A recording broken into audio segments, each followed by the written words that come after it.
Profesor Yoshide Kozai asal Jepang, ahli geografi astronomi bumi, Profesor William, ahli ilmu astronomi dan antariksa asal Meksiko, Amerika Serikat, Profesor Alfred Korner, ahli geologi bumi Johannes Gutenberg University asal Jerman. Ketiga ilmuwan jenius NASA ini telah percaya dengan Al-Quran dan Nabi Muhammad SAW dan memutuskan untuk memeluk agama Islam secara terbuka. Bagaimana kisah selengkapnya? Mari simak video ini sampai selesai. Bismillahirrahmanirrahim. Assalamualaikum warahmatullahi wabarakatuh. Lagi-lagi, wahyu yang dibawa oleh Nabi Muhammad SAW kembali terbukti. Ini merupakan salah satu bukti bahwa Al-Quran bukanlah karangan dari manusia, melainkan wahyu, petunjuk dan peringatan bagi manusia dari Tuhan semesta alam. Al-Quran adalah kitab terupdate, terakhir dan terbaru sebagai penyempurna dan penutup kitab-kitab sebelumnya, yaitu Zabur, Taurat, Injil dan terakhir Al-Quran.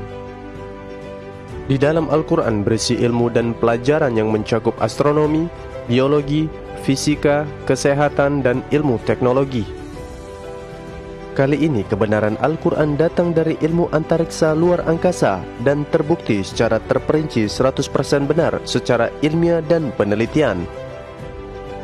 Salah satu penyumbang dana terbesar di NASA atau National Aeronautic and Space Administration ternyata berasal dari Arab Saudi untuk pengembangan program luar angkasa Amerika Serikat dan penelitian umum luar angkasa jangka panjang.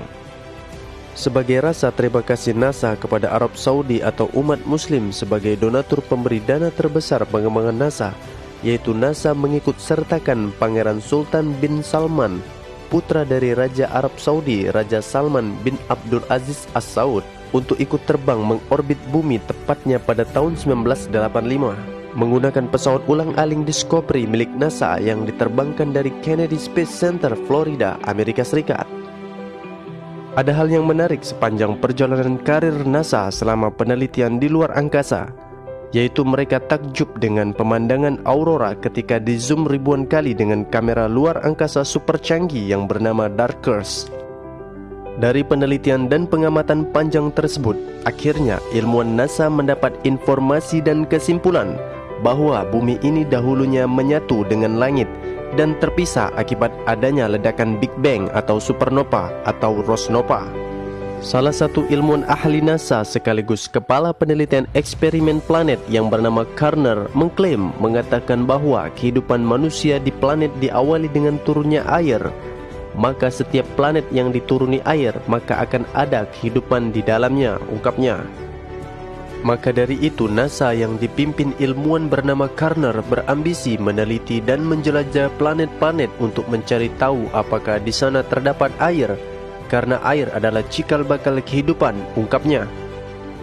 Ternyata sistem dan hal ini telah disampaikan oleh Nabi Muhammad SAW 1400 tahun yang lalu melalui Al-Quran secara terperinci dan 100% benar.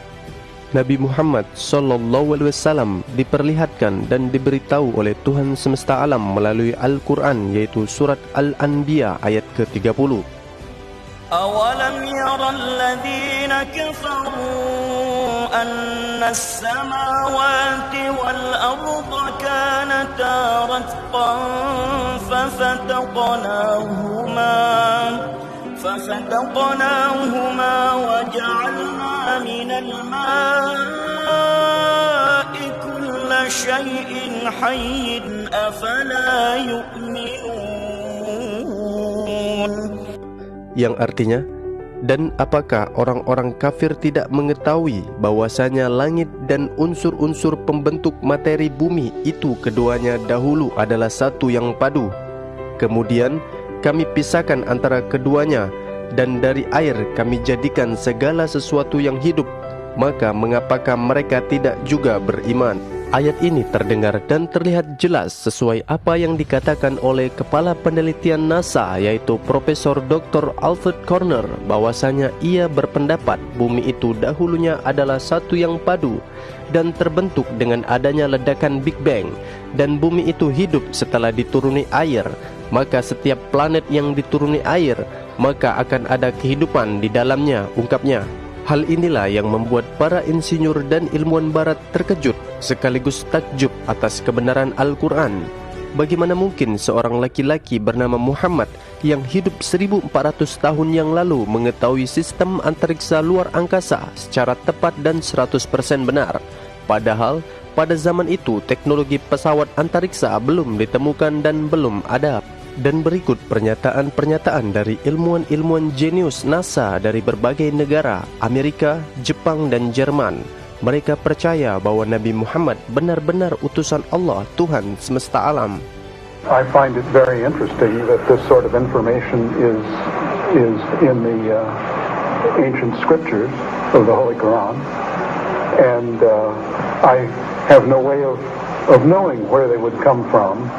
But I think it is extremely interesting that they are there and that this work is going on to discover the meaning of some of the passages. Well, I would think it must be the divine being. Actually, I'm very much impressed by finding true astronomical facts in Quran. And for us, we modern astronomers have been studying very small fields of the universe. We concentrated our efforts for understanding of very small parts, because by using telescope we can see only a very few parts of the sky without thinking whole the universe.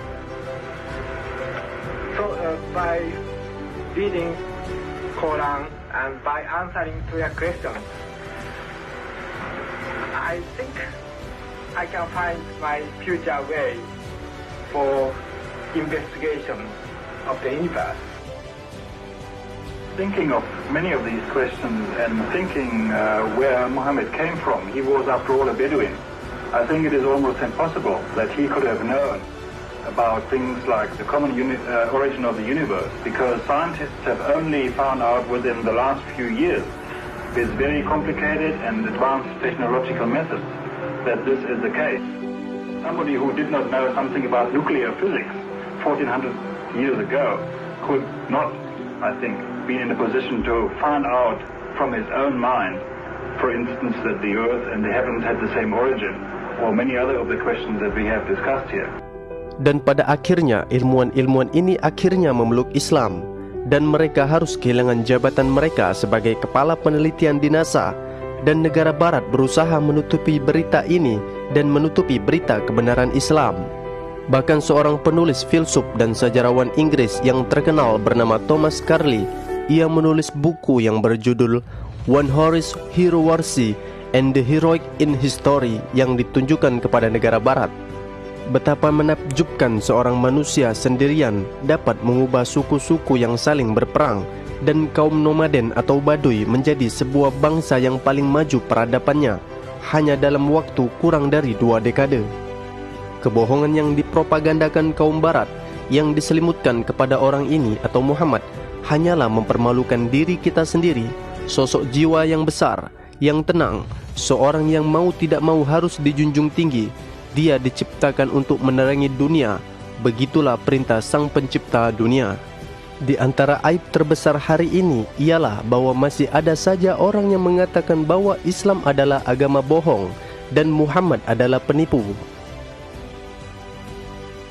Begitulah isi dari pernyataan buku yang ditulis oleh Thomas Carlyle yang laris manis di pasaran, yang menyatakan bahwa betapa bodohnya negara barat yang masih belum percaya Islam, padahal sudah banyak pembuktian sains dan teknologi bahwa Muhammad benar-benar nabi terakhir pembawa berita dari langit.